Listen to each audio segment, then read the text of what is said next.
Non, là tu l'as éteint. C'est comme ça. T'es sûr? Bien sûr, Ça va. Off. Il faut que ça soit sur off. Ouais. D'accord. Ça va. Alors, je voulais vous parler un peu de l'actualité, mais pas en mode information. Mais je voulais vous donner un peu de recul à mon goût sur ce qu'on a vécu, sur les événements qu'on vit. Et je vous raconte une histoire. C'est qu'il y a une quinzaine d'années environ, 15 ans, un peu plus peut-être, ils ont sorti à l'époque, c'était les taclitors, les disques comme ça. C'était la mode. Carré là. Carré. Non, les disques DVD. Ah ouais. DVD. Et dans le monde religieux, c'était pas très connu encore, mais bon, ça commençait à rentrer. Et ils ont fait un taclitor qui s'appelait Chat à FS. Vous avez entendu parler de Chat à FS? Chat à FS, c'était un peu un taclitor comme ça qui racontait sur les événements de la fin du monde, où il parlait de la guerre de Kippour, la guerre de 6 jours, et toutes sortes de choses, comme quoi les événements allaient se bousculer. Alors c'était très très bien fait. Et là-bas, il y a un des témoignages qu'ils ont rapporté qui était terrifiant. Terrifiant. Et ce témoignage, pendant des années, il a été pour nous un kitroug. Comment on dit en français un kitroug? Un accusateur, une accusation. C'était quoi le kitroug? C'est que là-bas, il y a le Cheikh. Vous connaissez le Cheikh Yassine? Le Cheikh Yassine, c'est celui qui a créé le Hamas. Vous avez entendu parler de lui ou pas? Non, il était sur une chaise roulante, il était complètement handicapé. Quand il était petit, il avait fait un accident comme ça. Au fur et à mesure de sa vie, il est devenu handicapé. En tout cas, c'était lui, celui qui a créé le Hamas, c'était lui. Maintenant, ce bonhomme, il est resté pendant des années en prison. Et les Israéliens, ils ont essayé de le tuer 2 fois. 2 fois, ils l'ont tué. À la fin, il est mort. Et c'était un homme avec une haine terrible, un fanatique terrible, terrible.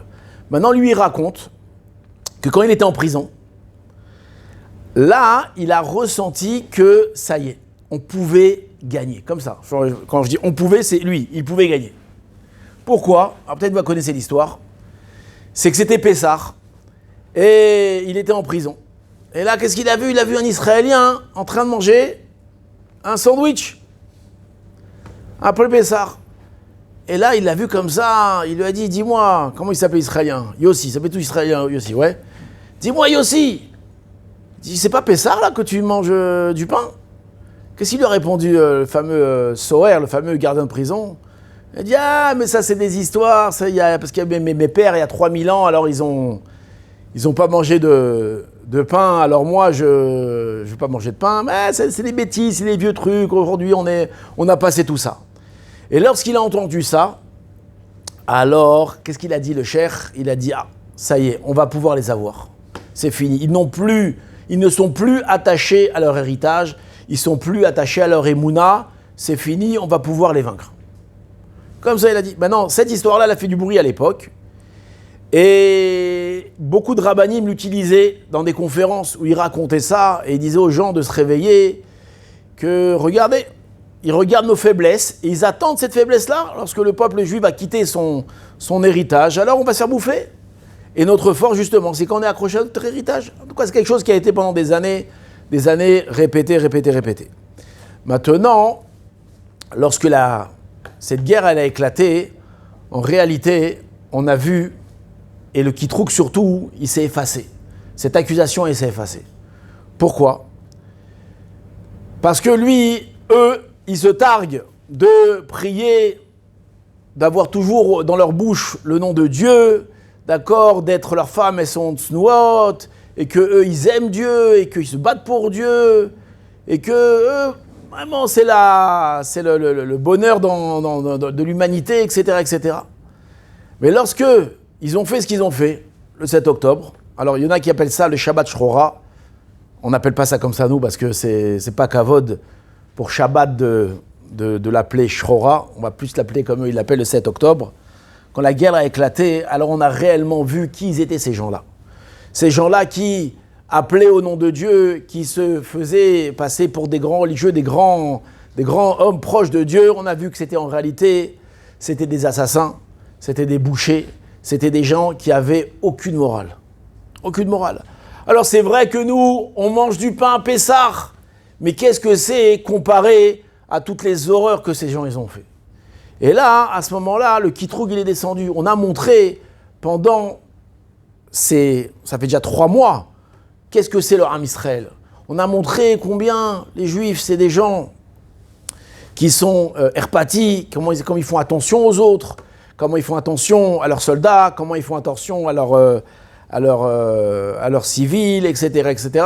On a montré la grandeur du Ham Israël. Alors, je ne vais pas vous raconter tout ce qui s'est passé pendant 3 mois, surtout les derniers mois, c'est surtout la guerre, la vraie guerre qui s'est passée là-bas à Gaza. Mais au début, je ne sais pas si vous vous rappelez, combien de mouvements de gens qui sont partis aider, s'entraider les uns les autres. Un mouvement incroyable où vraiment, le peuple juif, il a montré la beauté, la grandeur de ce peuple. Alors il y avait, je ne sais pas si vous vous rappelez, il y a 1 mois ou 2 mois, il y avait, comment il s'appelle, Nasrallah. Nasrallah, il devait faire un discours. Vous vous rappelez? C'était un vendredi. Un vendredi, il devait parler. Et toute la Médina attendait qu'est-ce qu'il allait dire. Tout le monde attendait ce qu'il allait dire. Moi, je devais passer Shabbat à Natania. Et alors c'est à 3h, il devait parler. J'ai allumé la radio. Je vais voir qu'est-ce qu'il va raconter celui-là. On est encore au début de la guerre, on ne sait pas qu'est-ce qu'ils vont dire. On va rentrer en guerre, pas rentrer en guerre, on ne sait pas. Et on attend. À la fin, ils n'ont pas passé son discours. Il n'a pas été passé à la radio. Ils n'ont pas passé. Mais en attendant qu'on attend, il y a eu un truc très très joli à la radio.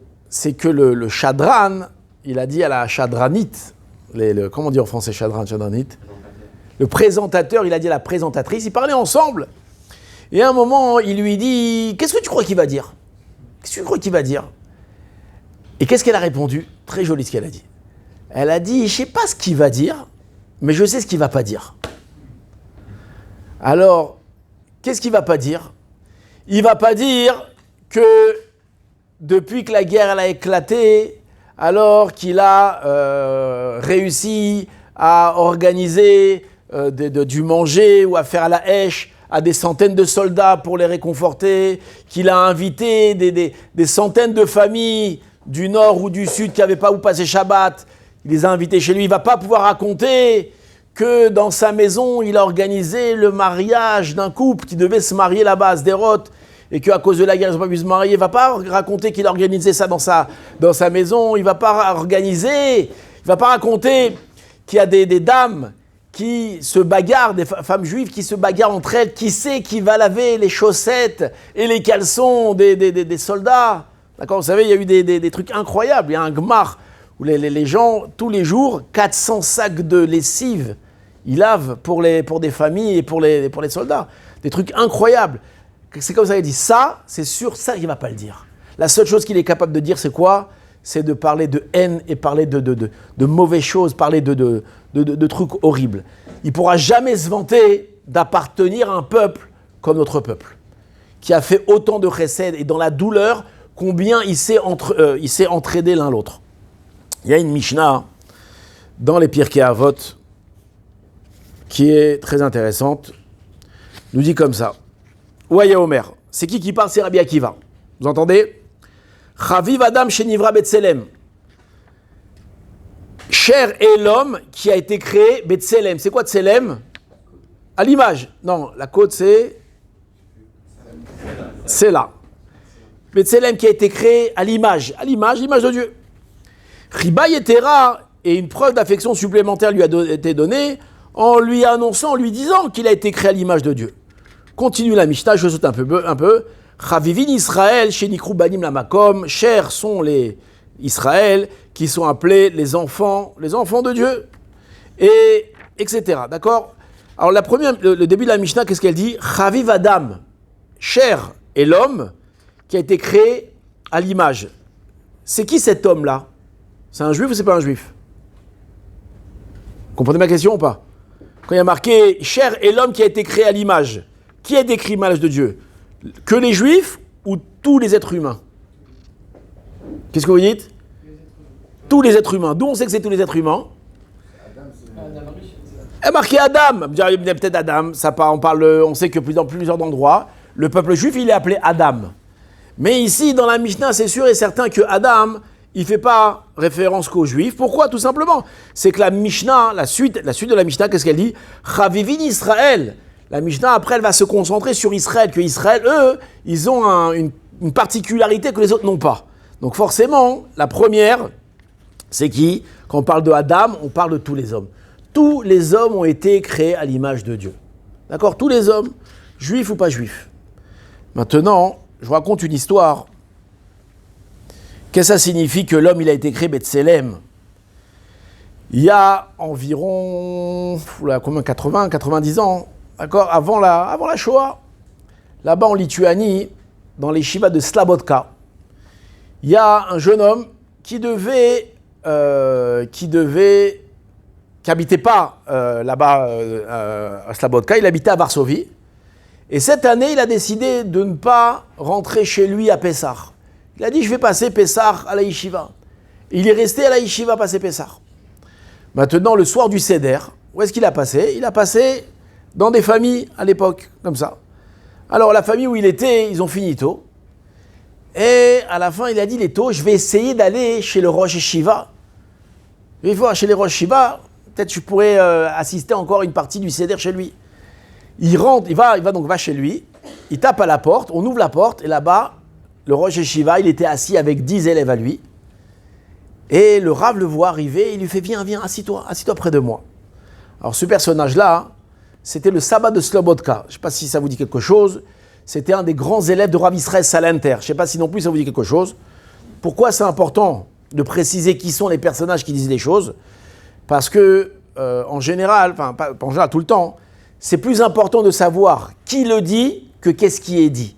Si c'est un grand personnage qui dit quelque chose, alors on s'attend à beaucoup de profondeur. Si c'est pas un grand personnage qui parle, alors ça peut bien sortir la phrase qu'il va dire, mais c'est pas forcément quelque chose d'engageant ou quelque chose de profond. Donc ici, on parle de grands personnages, d'accord? Le Rav, il le voit et il lui fait s'asseoir à côté de lui. Et là, il racontera plus tard qu'il a vu à la table la shrina, la présence divine, elle était à cette table-là. Tous les meilleurs élèves de la yeshiva étaient là. Vraiment, c'était un mahamad incroyable. Et là, à ce moment-là, ils étaient arrivés au passage qu'on va lire les 10 plaies, on va dire les 10 plaies, et on va verser un petit peu de vin dans la kiara. Comment on dit la kiara? Dans la cuve. La bassine. Vous connaissez ça, oui? Qu'est-ce qu'on dit quand on verse? Simsilinu, oui, non. Bon, là-bas, à Slobodka, Lituanie, je ne crois pas qu'ils disent Simsilinu. En tout cas, on verse un petit peu et on dit, ça veut dire Simsilinu? Hachem Itzilinu, que Dieu nous en préserve. Et c'est un moment très, très waouh. Chez les Tunisiens, il ne faut pas parler là-bas, c'est très, très grave. Et donc, on verse un petit peu de vin comme ça. Et donc, il arrivait à ce moment-là où le Rav avait pris son vin et il versait un petit peu dans la carafe. Et il disait, alors je ne sais pas ce qu'il disait. Et le Rav, il se retourne vers le jeune homme et il lui dit, est-ce que tu sais pourquoi est-ce qu'on verse un petit peu de vin lorsqu'on cite les 10 plaies? Regardez l'explication qu'il va lui donner. Alors cette explication, en réalité, elle rentre dans une autre explication, mais je vous fais court. Et il dit que et ça va être lié un petit peu avec les parachutes qu'on va voir, le pharaon, les Égyptiens, ils ont fait beaucoup de mal en Israël, d'accord? Ils les ont asservis, ils les ont torturés, ils les ont fait souffrir, ils ont fait des choses horribles, à tel point que même Pharaon, il va en venir à faire des bains de sang d'enfants. On va prendre des enfants, on va les égorger 150 le matin, 150 le soir pour faire des bains de sang. Donc on voit que Pharaon, c'est un homme extrêmement cruel. On voit que les Égyptiens, c'était des gens aussi d'une très grande cruauté. Et ces gens-là, à la fin, comment ils vont finir? Ils vont finir noyés dans la mer. Alors nous, on aurait pu croire qu'on se réjouit de la mort de nos ennemis. Nos ennemis sont morts, alors on se réjouit. Et là, qu'est-ce qu'on fait? Le Rav, il explique, il dit non. C'est pour ça qu'on verse un petit peu de vin, comme ça. Pourquoi? Le vin, il représente le taranoug, le plaisir, le bonheur, la joie. Il représente toutes les bonnes choses. Chez nous, on les fait sur le vin, le mariage, les brit milot, les pidyon haben. Pourquoi? Parce que le vin, il vient exalter. Et nous, qu'est-ce qu'on vient maintenant? On vient renverser un petit peu de ce vin pour justement réduire notre, dites-moi joliment en français, notre exaltation, ça se dit? Ouais. Réduire un peu notre joie. Pourquoi? Parce que nous, on ne veut pas se réjouir de la mort de nos ennemis. On ne se réjouit pas de la mort de nos ennemis. On est bien content qu'ils ne sont plus là, on s'en est débarrassé, mais on ne se réjouit pas. On ne fait pas de fête de ça. D'accord? Et c'est pour ça qu'on verse un peu de vin. Et pourquoi? Alors le Rav demande pourquoi, Bémet, pourquoi on ne se réjouit pas de la mort de nos ennemis? Et il ramène cette Mishnah-là. Il dit parce que l'homme, il a été créé à l'image de Dieu. Et lorsqu'un homme meurt, d'accord, c'est pas stam, c'est quelque chose qui représente l'image de Dieu qui vient de mourir.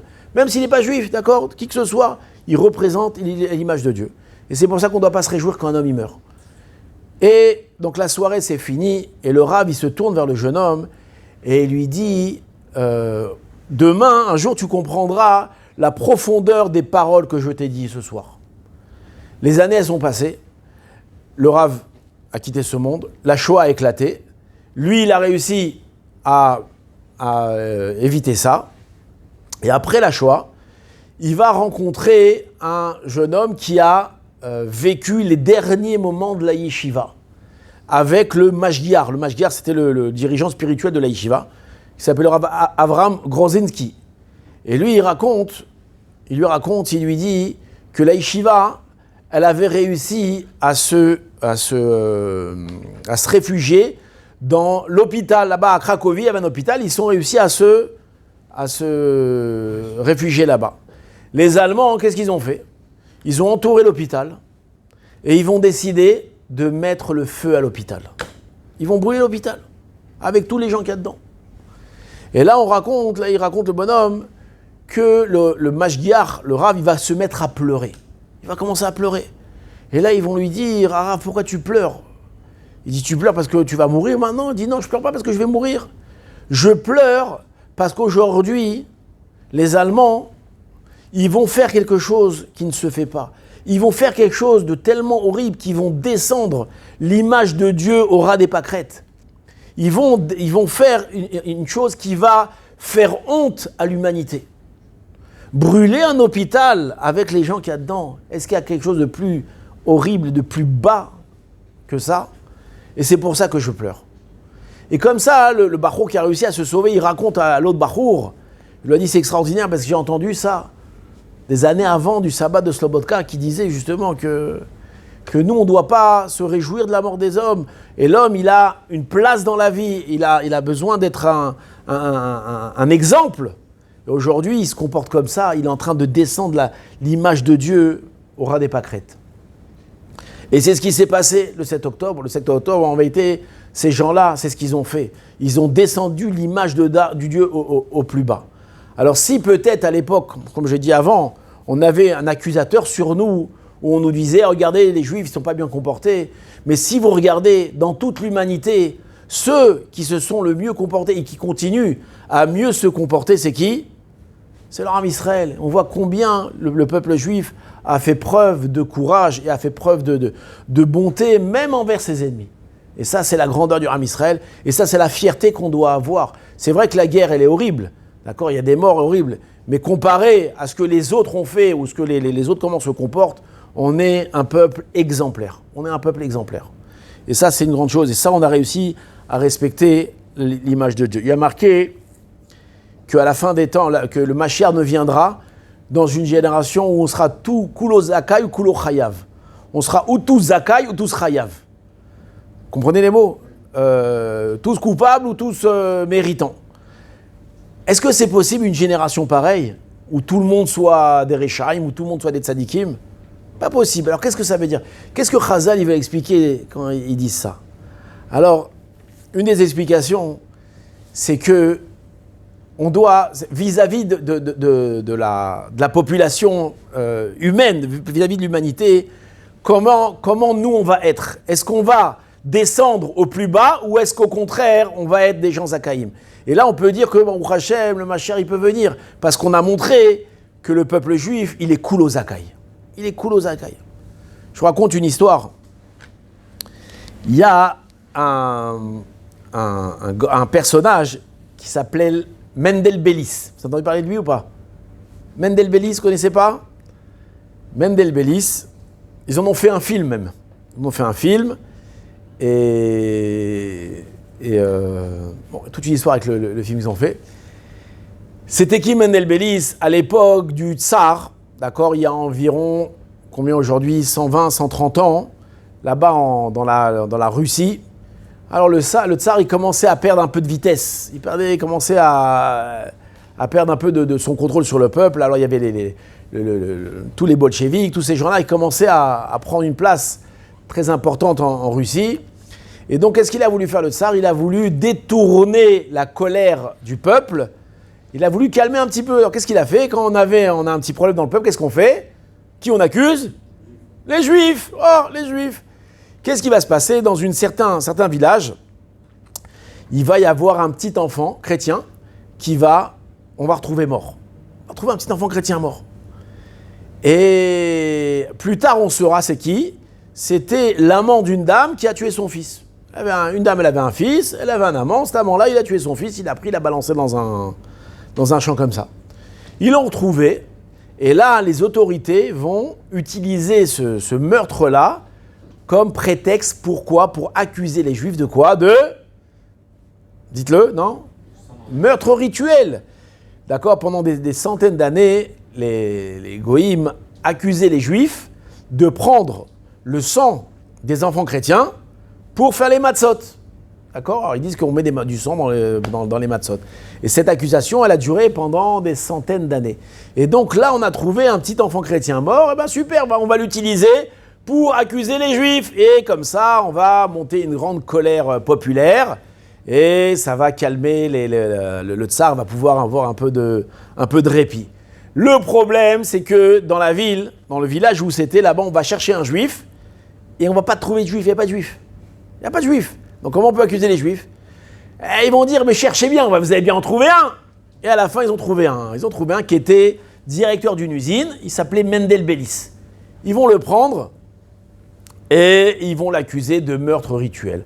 Alors ça va faire un procès énorme. D'accord? Et là, ce procès-là, ça ne va pas être simplement le procès d'un Juif, ça va être le procès des Juifs et du judaïsme. Et il va y avoir là-bas à Moscou un procès énorme. Il y aura des dizaines d'avocats pour, contre, il y aura des rabbinim. On va en parler dans le monde entier, aux États-Unis, dans le monde entier, on va parler de l'affaire Bélis. Il y a aussi un livre qui s'appelle l'affaire Bélis. C'est incroyable. Maintenant, comment on dit ceux qu'ils accusent? L'avocat, le procureur, un des procureurs, il va balancer une accusation aux Juifs. Qu'est-ce qu'il va dire? Il dit un verset qui dit « Atem keruim Adam » vous êtes appelé Adam, un homme. Et là-bas, la Gemara dit « Adam, vous êtes un homme et pas les autres. » Alors là-bas, il dit « Ah, vous les Juifs, vous faites appeler être un homme, vous et pas les goïms, ça veut dire nous pour vous, on n'est pas des hommes, on n'est pas des êtres humains, on est quoi? On est des animaux ?» Et comme ça, il a balancé à un des juges. D'accord? Alors, qu'est-ce que vous aurez répondu? Qu'est-ce que vous aurez répondu? C'est dur comme accusation. C'est marqué, c'est écrit. Atem keruim madame. Vous êtes appelé homme. Dure accusation. Là, il y a un des rabbins qui va se lever, il va répondre, il va expliquer. Il va dire, qu'est-ce que ça signifie que le peuple juif, il est appelé un homme? Regardez les explications, combien elle est actuelle. Il dit, lorsque un homme, un être humain, il y a sa main qui est blessé, c'est tout le corps qui souffre. Quand il a mal au ventre, il ne peut rien faire, c'est tout le corps qui souffre. D'accord? Il a un petit bobo, il ne peut plus, il est complètement paralysé. Pourquoi? Parce que chaque membre de l'homme fait partie de l'homme. Et c'est ça qu'on dit, que le Ham Israël, Atem keruim Adam, vous êtes appelé un homme. Quand il y a un membre du Ham Israël qui souffre, c'est tout le Ham Israël qui souffre. Et là, il dit, est-ce qu'on a un meilleur exemple que ce qu'on vit aujourd'hui avec M. Bélis, là-bas, qui est accusé, où tous les Juifs du monde entier pleurent et crient et espèrent sa délivrance? Est-ce qu'on a une plus grande... Et on a vu ça tout au long de l'histoire. Là-bas, si on pourrait dire, s'il y avait un Russe, parce qu'à l'époque, c'est les Russes qui se faisaient torturer là-bas au Japon, est-ce que ici quelqu'un s'en ficherait? Tout le monde s'en ficherait. Il dit, nous, un Juif, quand un Juif il est touché, c'est tout le peuple juif qui pleure pour lui. Et c'est aussi, quand on a vu, la fois où on a vu ça, c'est avec Gilad Shalit. Quand Gilad Shalit, il était un prisonnier, combien tout le peuple juif était remué de ça, de façon terrible. Et là aussi, c'est ce qu'on a vu. On dit combien de nos enfants, ils sont partis à la guerre et combien leur âme Israël, chaque jour, ils se lèvent et ils versent des larmes sur tous les soldats qui sont tombés. D'accord ? On imagine que, je ne sais pas, dans le monde, quand il y a des soldats des autres pays qui tombent, alors je ne pense pas qu'ils pleurent autant que aujourd'hui, chaque juif, il pleure. Tous les matins, on allume la radio et on entend Otar les Pirsoum, mais on pleure, les gens ils pleurent, tout le monde pleure. De voir ces pauvres enfants qui sont partis de mourir pour nous, c'est terrible. Et nous, on est appelés Adam. Et c'est ça qu'il dit maintenant, là, un Mishnah. Chaviv Adam Shenivra Betselem. C'est qui aujourd'hui, dans le monde, qui peut dire, moi je suis Adam, moi j'ai été créé à l'image de Dieu, et moi je respecte cette image de Dieu, c'est le peuple juif. D'accord ? Maintenant, je ne suis pas venu vous dire, soyons orgueilleux, on est les meilleurs du monde, c'est pas ça le lien. Mais juste vous comprendre qu'on est sur la bonne voie. D'accord ? On n'est pas alors des fois on écoute des rabbinim qui nous font croire qu'on est les pires gens du monde et qu'on va tous brûler en enfer. Alors peut-être qu'on va brûler en enfer, je sais pas, mais en tout cas on doit savoir que par rapport à l'humanité, on est appelé Adam. Et on est vraiment, on accomplit notre rôle d'être hors la goïm, une lumière pour les générations. D'accord ? Bon, ça c'était ma vision de l'actualité. Je voudrais passer à autre chose. D'accord ? Parler d'autres choses complètement différentes. Vous avez des questions, ce qu'on a dit ? Non, pas de questions ? Ça va. Dans notre parasha de Shemot, oui, je ne sais pas quelle heure il est, donc je parle, je ne sais pas, non, on a le temps. Très bien. Parasha de Shemot. Alors, c'est une grande parasha de Shemot. Pourquoi ? Parce que le peuple juif va naître. D'accord ? Là, c'est les prémices de la naissance du peuple juif. Et il y a un grand personnage qu'on va redécouvrir dans Shemot. C'est qui ? Qui c'est ? Qui t'a dit ? Non, il y a mieux que Moshe. Il y a qui ? Il y a Pharaon. Pourquoi je vous dis ça ? C'est pas le même, pas le même. On s'en fiche. En tout cas, pourquoi je vous dis ça ? Alors le Rav Shalom Shvadron, un grand rabbin, il disait, nous, on a plus à apprendre des Rechaim que des Tzadikim. D'accord ? Les Tzadikim, on a beaucoup à apprendre d'eux, mais c'est des gens qui sont tellement hauts qu'on a du mal à les atteindre. Par contre, les Rechaim, ça nous parle plus. Donc on a plus d'intérêt à connaître les Rechaim. Donc il y a un grand rachat qui s'appelle Pharaon, et c'est un personnage qui est très très intéressant. Pourquoi il est très intéressant ? Pour plusieurs raisons. Une des raisons, c'est que le Rambam va écrire à son fils un jour une phrase. Alors qu'est-ce qu'elle veut dire cette phrase ? Elle veut dire ce que vous voulez, d'accord ? Prenez-la comme vous avez envie, on s'en fiche. Qu'est-ce qu'il va dire à son fils ? Il va dire « Da béni, sache mon fils, chez Paro ou à Yetzer Hara, que Pharaon, c'est lui le Yetzer Hara. » Qu'est-ce que ça veut dire ? C'est l'incarnation du Yetzer Hara, c'est le Yetzer Hara lui-même, on ne sait pas ce que ça veut dire, c'est pas important en réalité. Mais à quoi elle sert cette phrase-là ? Qu'est-ce qu'il a voulu nous enseigner ici ? Un principe incroyable. Il veut nous dire que si tu veux savoir comment le Yetzer Hara agit, le mauvais penchant agit, regarde comment Pharaon agit. D'accord ? Et quand tu connais ton ennemi, quand tu sais comment ton adversaire se comporte, alors au moins tu peux lutter contre lui, tu peux le surmonter. D'accord ? Alors je vais vous apporter quelques exemples de qui était Pharaon et comment il incarne le Yetzer Hara. Cette idée-là, on la retrouve dans un autre livre qui s'appelle le Messilat Yesharim. Vous connaissez Messilat Yesharim ou pas ? Alors le Messilat Yesharim, là-bas, il ramène un truc incroyable et il explique comme ça. Et il dit, lorsque Moshe Rabbeinu va... Donc, je saute un petit peu dans l'histoire.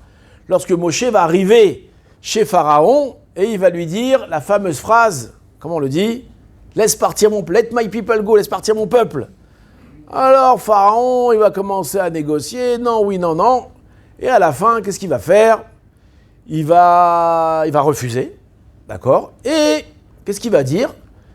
Il va dire, on va rajouter du travail au Ham Israël.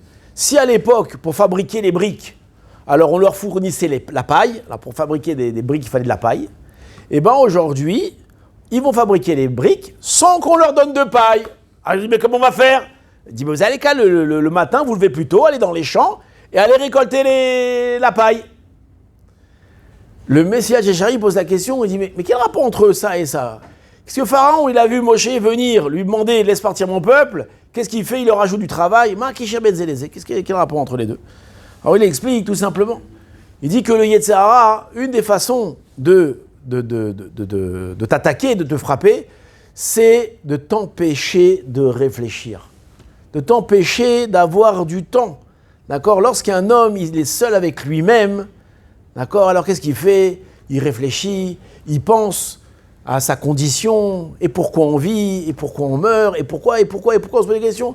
Mais lorsque l'homme est tout le temps occupé, d'accord? Alors surtout aujourd'hui avec les téléphones, qu'il y a toujours une bonne raison de... Non, je parle pas pour vous, hein, non, allez-y, je vous ai certainement un truc très intéressant à faire.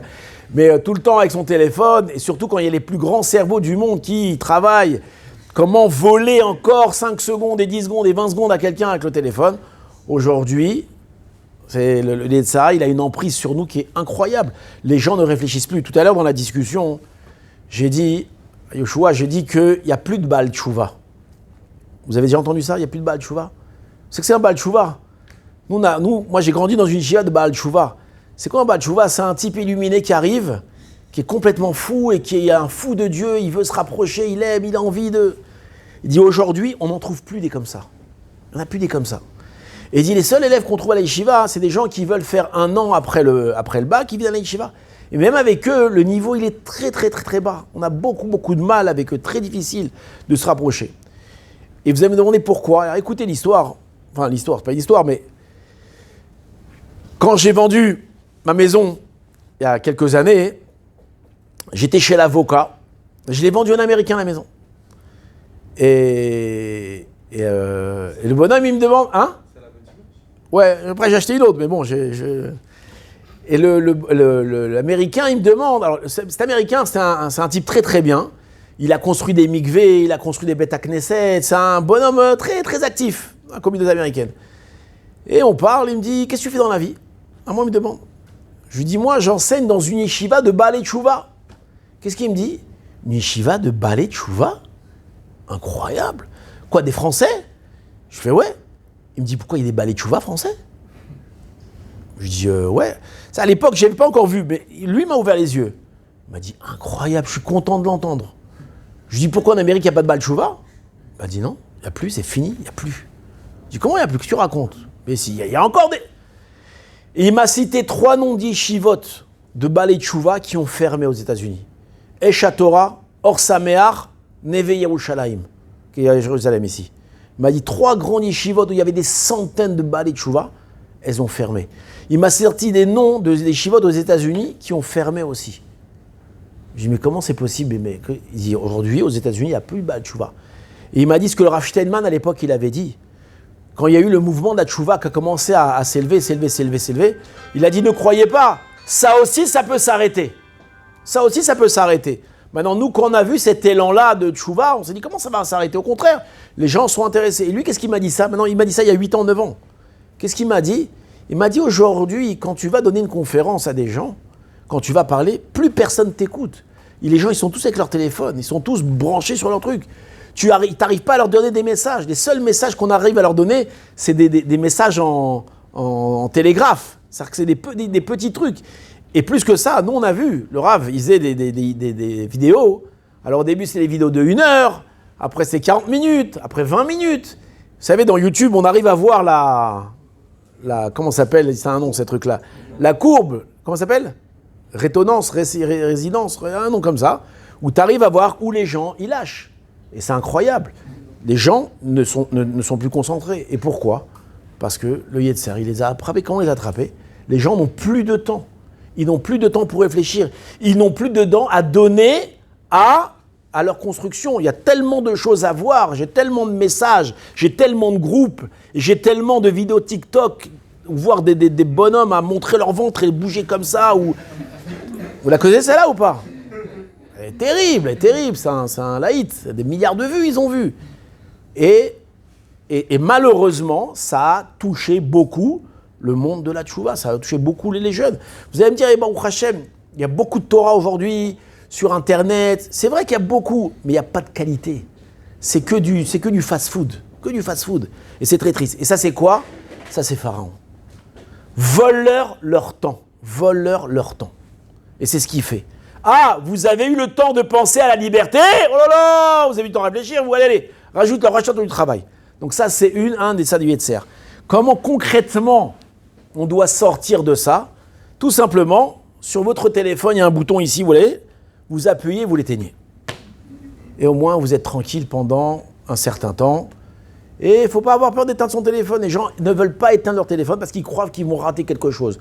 Est-ce que quelqu'un a déjà raté quelque chose quand il a éteint son téléphone? Vous connaissez une personne qui a raté quelque chose? Est-ce qu'une fois, on a voulu lui annoncer qu'il avait gagné au loto et il avait éteint, on n'a pas pu gagner au loto? Personne. Donc, il ne faut pas avoir peur d'éteindre son téléphone. Il ne faut pas avoir peur d'aller écouter un cours, même s'il est un petit peu long.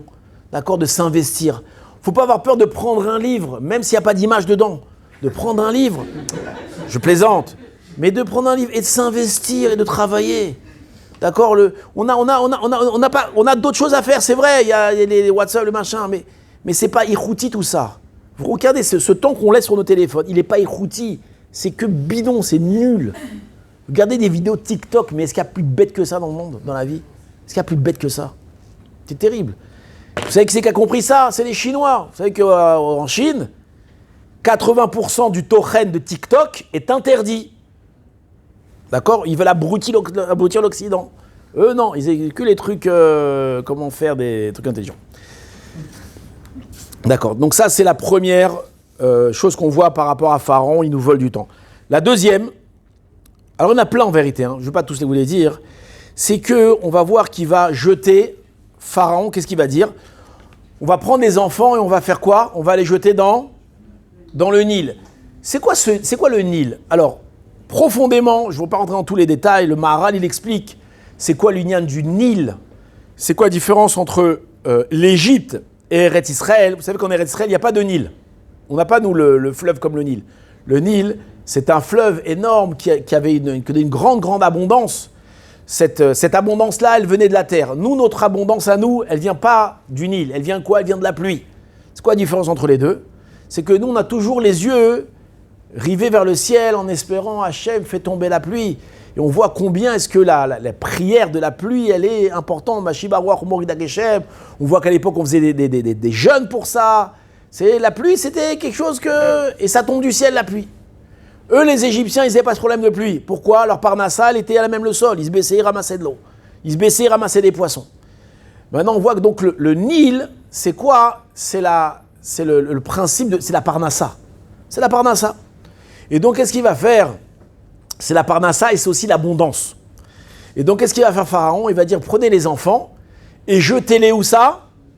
Dans le Nil. C'est quoi jetez-les? Jetez-les dans l'abondance, jetez-les dans la parnassa. Alors, il y a plusieurs façons d'expliquer ça. Les chassidim, ils expliquent que le Yetzer Hara, le souci numéro un qui nous met, et c'est la raison pour laquelle on n'est pas capable des fois de s'investir à venir à la yeshiva quand on est bachour ou à mettre plus de temps dans notre étude, etc. C'est quoi notre souci numéro un? C'est quoi le souci numéro un de la personne? C'est la parnassa. Maintenant, en réalité, on a, Baruch Hashem, on a de quoi manger. D'accord? Mais toujours, il nous faut plus. On a besoin d'abondance. On ne se contente pas d'un peu de pain, un peu de houmous. D'accord? Ça suffirait, on pourrait vivre comme ça. Une petite maison, non. On a tous besoin de la viande, et du poisson, et des grandes maisons, et des beaux habits. Alors vous allez me dire, on ne va pas vivre comme des clochards, c'est vrai. Mais en réalité, on a pas une espérance, on a mis la barre très très haute.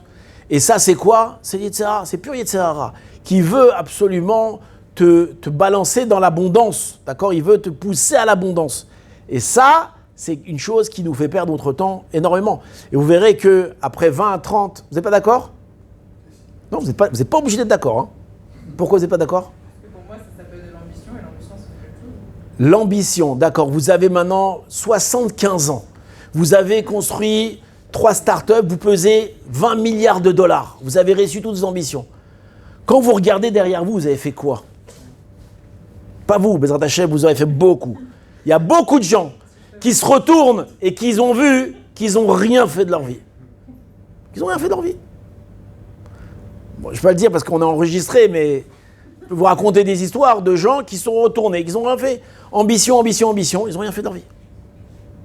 Alors c'est vrai, il faut avoir de l'ambition.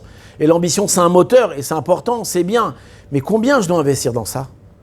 Je dois aussi investir dans ma famille, je dois investir dans moi, dans mes enfants, je dois investir dans plein de choses. Mais combien la panassa, combien tu cours? Combien de Rolex tu as besoin d'avoir? Tu as 2 bras. Pour de vrai, il y a des gens qui en ont plein. On rigole, mais c'est quelque chose de terrible. Tu as un téléphone, pourquoi tu as besoin d'avoir le nouveau téléphone? Il coûte 4000 shekels le nouveau, il coûte 5000 shekels le nouveau. Il ne marche pas celui que tu avais. Hein? Plus de fonctions. Terrible ou pas? C'est de la folie. Alors, les gens ils appellent ça de l'ambition. Mais c'est vraiment de l'ambition ou c'est se noyer dans une folie? Et des fois, je ne vais pas vous raconter ma vie, mais... Non, je ne vais pas vous raconter ma vie. Tant pis. Mais non, ça, quand on était jeune, on avait un train de vie qui était débile. Quand j'avais 20 ans, j'étais un taré, j'étais un vrai taré. Et quand après je suis rentré à la yeshiva et les années sont passées, je me suis regardé, mais je dis, mais j'étais un fou dans les habits, dans les dépenses, Et si j'avais continué comme ça, mais qu'est-ce que je serais devenu? Bon, je ne vais pas vous raconter, mais... Très bien. J'ai pas un chumash, dommage, j'aurais voulu vous montrer dans... Tu as un chumash chez Mot? Alors, je vous en dis un autre oralement avant le chumash. C'est une autre phrase qu'on voit dans la Haggadah de Pessah. D'accord? Vous connaissez la Haggadah de Pessah par cœur ou pas? Presque. Là-bas, il y a marqué Vaïrou Otanu. Là-bas, on vient Alors, ce passage-là, il est écrit où? Il est écrit dans les Bikurim. C'est les Bikurim, quand on devait amener les prémices des fruits de nos champs, on les amenait au Beth Amikdash. Et là-bas, il y avait un protocole à lire, il y avait une phrase à lire. Et la phrase, c'est que dès qu'on racontait qu'on était des esclaves, on était Terach, Avi Avraham, on vient de Terach, etc. Après, on était en Égypte, et Hachem nous a sortis d'Égypte, etc., etc. Donc, tout un truc qu'on lisait. Maintenant, là-bas, qu'est-ce qu'on dit? On raconte notre péril égyptien. Et là-bas, qu'est-ce qu'on dit? Que les Égyptiens, qu'est-ce qu'ils ont fait? Vaïrou Otanu. Ça veut dire quoi, Vaïrou Otanu? Qu'est-ce que ça veut dire Vaïrou Otanu? Il nous a dit, il propose, ils nous ont fait du mal. Vous êtes d'accord ou pas? Vous comprenez les mots ou pas? Parlez hébreu un peu ou pas? C'est quoi Vaïrou Otanu? Non, Vaïrou avec un aïn. Shemot, il a fait la classe. C'est quoi Vaïrou Otanu? Non, avec un aïn, c'est un langage de Ra. Donc, comme tu as joliment dit, les Égyptiens, ils nous ont fait du mal. Vaïrou Otanu. C'est vrai? Alors en réalité, non. C'est pas la vraie traduction. Nous, on traduit comme ça. Et là-bas, le Targum Onkelos, si vous regardez, lui traduit Vaïrou Lana, nous. Ils nous ont fait du mal à nous. Mais la vraie traduction des mots, c'est ils nous ont rendus mauvais. Vaïrou Otanu, ils nous ont rendus mauvais. Qu'est-ce que ça veut dire qu'ils ont rendu mauvais? Alors ça aussi, ça c'est un des rires du Yetzer. Avant le Yetzer, je vous parle d'un autre truc. En réalité, c'est quelque chose qu'on a vu. On voit que Pharaon, dans nos parachas, il y a marqué Bonitrak Malo. Viens, on va essayer de réfléchir comment on va pouvoir surmonter leur âme Israël. Là-bas, ils sont partout, ils ont grandi, ils sont de plus en plus, ils nous ont envahis les Juifs. Il faut absolument qu'on fasse quelque chose pour les empêcher de trop s'étendre. D'accord? De peur qu'ils viennent se lier avec nos ennemis, etc. Alors, parmi les ruses de Pharaon, c'est quoi? C'est cette fameuse ruse de Vaïrou Otanu. Pharaon, il avait un problème. Pourquoi? C'est quoi son problème? C'est qu'en réalité, en Égypte, les Juifs n'étaient pas, dans un premier temps, des gens qui étaient mal vus. C'est des Juifs, c'est des gens qui ont amené la prospérité au pays. Ils ont eu une famine pendant 7 ans. D'accord? Qui c'est qui a réussi à... Non, je dis une bêtise. Ils ont eu l'abondance pendant 7 ans et après il y a eu la famine. Qui a été celui qui va diriger tout ça et qui va, Baruch Hashem, réussir à sauver l'Égypte? C'est Yosef, c'est les Juifs. Yaakov, quand il va arriver en Égypte, qu'est-ce qui va se passer aussi? Il va amener la bracha. Donc on voit que les Juifs, c'était pas des gens détestables. Donc lui, Pharaon, il a un problème. Il dit, j'ai besoin de monter le peuple contre les Juifs. Comment je vais faire? Alors c'est ça qu'il va faire Vaïrou Otanu.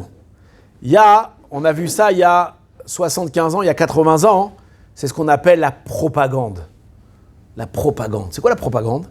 C'est qu'en réalité, les Juifs, ils n'étaient pas forcément très appréciés en Europe, mais bon, les gens n'allaient pas au point d'arriver à les tuer comme ils les ont tués. Qu'est-ce qu'ils vont faire les Allemands pendant des années? Ils vont la propagande. Comment il s'appelait le chef de la propagande? Goebbels, ouais. Et là, il va user d'une chokhma incroyable.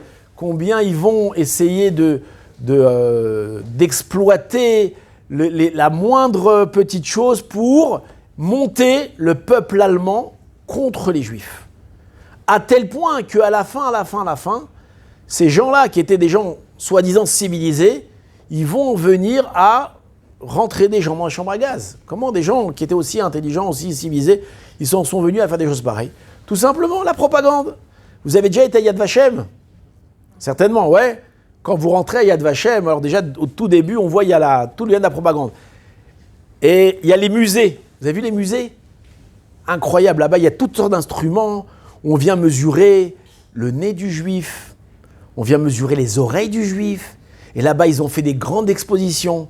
Il y a un vieux monsieur qui m'a raconté qu'il avait été à Paris, au musée, je ne sais plus comment ça s'appelait le musée, en France, à Paris, il y a eu un musée du juif. Comment reconnaître le juif? Lui, il me raconte, moi j'étais là-bas, je l'ai vu le truc.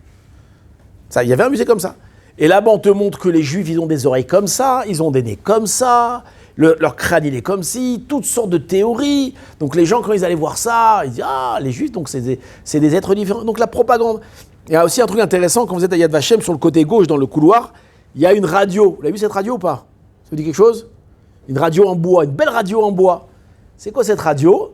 C'est si tu t'inscrivais au parti nazi, tu avais le droit de recevoir la radio. Il y avait combien de chaînes à la radio? Une seule chaîne. Qu'est-ce qu'on disait? Alors il y avait un peu de musique, un peu d'information, et qu'est-ce qu'on dit du matin au soir? Les juifs, les bolcheviks, les juifs, les communistes, les capitalistes, les juifs, les juifs, les juifs, les juifs, les juifs. Et donc du matin au soir, pendant des années, t'entends les juifs, les juifs, les juifs, les juifs, les juifs. Et à la fin, bah, tu fais aux juifs ce qu'on t'a dit de faire. D'accord? Ça, c'est une des explications de Va'iro Otanu. Mais c'est pas celle-là que je veux. Ce que je veux, c'est l'autre explication. Va'iro Otanu, une des choses qui vont permettre aux Égyptiens de nous asservir, c'est ce Va'iro Otanu. Un homme, il est fort quand il a confiance en soi. D'accord? Un homme, il peut se défendre quand il croit en lui. Quand, à ses yeux, il a une valeur. Alors, il est prêt à se battre. D'accord? Maintenant, qu'est-ce qu'ils ont fait, les Égyptiens? Et qu'est-ce qu'il va faire, le Yetzirah? Il va toucher ce qu'on appelle le Bitachon Atzmi. Va'iro Otanu. Ils nous ont rendu mauvais. À qui? À nos yeux, à nous. Et c'est ce qui fait le Yetzirah. Vous êtes des nuls. Vous êtes des riens. Vous êtes incapables. D'accord? Lorsqu'un homme, il a fait une petite faute, il a fait une bêtise, qu'est-ce qu'il lui dit, Yetzirah, dans l'oreille? Continue. Il lui dit, ouais, qu'est-ce que continue? T'es vraiment un naze, hein, khalas, t'as fait que comme ça, tu t'es comporté. T'es vraiment un nul, hein, khalala, vraiment, tu vas brûler en enfer, toi. Hein, Et l'homme, automatiquement, il se démoralise. Et qu'est-ce qu'il se dit? Au point où j'en suis, allez, vas-y, c'est la fête, continuons. Et ça, c'est Etzat HaYetzer, Va'iro Otanu. Il y a une histoire que les chassidim de Tzantz, ils aiment bien raconter, qu'un jour, il y avait le Rav, à Yom Kippour, l'Admour de Tzantz. À Kippour, il avait sa main dans la barbe, comme ça. Et à un moment, il avait un poil de barbe dans la main. Il l'a jeté comme ça. Et il a crié, il a dit, tiens, étouffe-toi avec. Il y a quelqu'un qui était à côté et il a entendu cette phrase-là, étouffe-toi avec un poil de... Qu'est-ce qu'il raconte le Rav? À la fin, c'était quoi l'histoire? C'est que on ne doit pas se toucher la barbe pendant Shabbat. Pourquoi? De peur qu'on arrache un poil. Et si on arrache un poil Shabbat, c'est assourd, c'est péché. Et donc, qu'est-ce qu'il peut dire maintenant? Lui, à Yom Kippour, le Rav, il a arraché un poil de sa barbe. Oh, c'est vachement grave, non ou pas? Maintenant, qu'est-ce qu'il a compris le Rav? Qu'en réalité, etc., qu'est-ce qu'il voulait là? Il voulait l'enfoncer, il voulait dire, ah, comme ça, tu te comportes, Kippour, t'as arraché un poil de barbe, t'as pas honte, tu te fais passer pour le Rav. Donc, qu'est-ce qu'il a fait? Il a pris le poil, il a balancé au Yetzirah, et il dit, tiens, étouffe-toi avec. Il dit, si tu crois que c'est ça qui va me casser le moral, pas du tout. Moi, je continue ma vie. Et c'est ça, Etzat HaYetzer, Va'iro Otanu. Il veut nous casser notre morale.